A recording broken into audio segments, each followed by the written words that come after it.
Eastwood. I'm a former NRL match official. I spent 7 years as a touch judge in the NRL. I started refereeing when I was 18, almost 20 years ago now. I've done 172 first grade games since then, with my last year being the season just gone, 2014.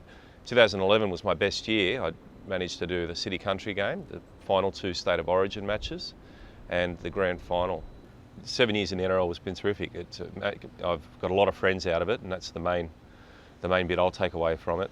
And it gives me a couple of things. Gives me a supplementary income to my day job, and gave me the opportunity to do a little bit of travel, get around to New Zealand and Townsville, and I've done games in almost every capital city of Australia, wherever they've hosted them. So I've been over to Perth and been to Darwin for NRL fixtures. A great opportunity to get around and see a bit of the country as well.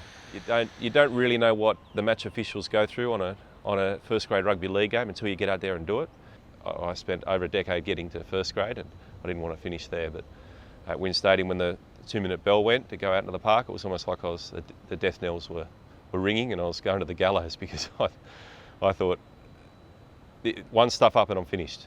But then pretty quickly I gathered myself and thought, no, you just got to do the job, the same as all the other games that I've done in New South Wales Cup and the Toyota Cup as it was then. Just get out there and get the job done. The fans are pretty hard markers of the match officials, and we don't want to have it any other way. We don't want an easy ride through it. We're paid to be out there. We're professional in what we do, and we need to be accountable for the things that we do wrong. We don't get a lot of recognition for the things we do right. I think that maybe the game itself could improve that. Because I know firsthand how tough it is, and within the refereeing group, we acknowledge the good things we do and how well we do it. It's just not in the broader community and the league community they don't understand. I think that when it comes to making an error, the match officials, be it the touch judge or the referee or the video referee, don't have any opportunity to correct it afterwards. So while the fans get to watch a replay, we've seen it once and made a decision on it. If it's a tough touchline call where the player's foot's close or the ball's bounced close to the line, we don't get to go to the video ref. The game goes on. And if it comes up as an error, then that's fine. But if a player makes an error like that, if they knock on with the line wide open, and the fans will give it to them for an error because they've cost the team a try. But if they throw a fantastic cutout ball to the winger and score, it's all forgiven. They've forgotten a botched try because they've created one 5 minutes later. Now, whether we make a great decision 5 minutes later goes or not, that goes unnoticed. I think it was pretty trivial. We need to grow up a little bit and just get on with refereeing the game. Everyone was frustrated. I was frustrated. We just got to referee the game as we see it. But I think the blokes in pink need to be better today too. We do feel a lot of pressure from the media, especially when something goes wrong. And sometimes, every now and again, a refereeing decision will cost the team a game, because the games at the NRL level, the teams are so well matched. The salary cap means that the talent across all the sides is very, very even. And sometimes we get a decision where we either rule a forward pass or we don't. Jason Walsh had one in the Four Nations final. It's his call alone. The referee's not going to know whether it's forward or not, and he ruled forward pass against Australia. So those things happen from time to time. My own belief is that if you're not good enough to win, regardless of one refereeing decision, then you haven't earned victory. But the fans don't understand that.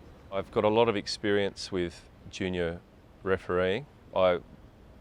I spent, before I was graded in 2003, I'd spent 9 years with Parramatta referees, and that's park football. So from the age of 18 through about 25, I was just refereeing local games in the Parramatta district. So I'd be going down to my local park and getting strange parents yelling at me, wanting to assault me after the game, and I'd never understood why it was. And I was experienced. I was an adult.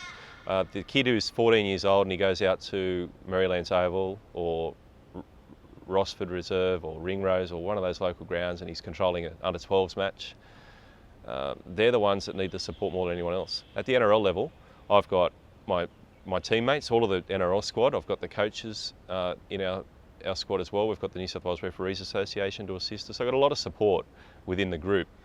At Maryland's Oval, for a 14-year-old kid, he's there on his own, and they don't have any support whatsoever. So what we're finding is that they just didn't want to put up with the abuse. So getting $20 a game or something, and for their trouble, I had to cop all sorts of rubbish from supporters and parents outside the fence. So it's not acceptable. When I start to see any sort of abuse like that, I'll quickly let people know, put them in their place. I volunteer to do a bit of ground manager work as well for our local club, and I'm very quick to support the referees out there as well, because I've got experience and I've been there and I've done it and I know what they're going through.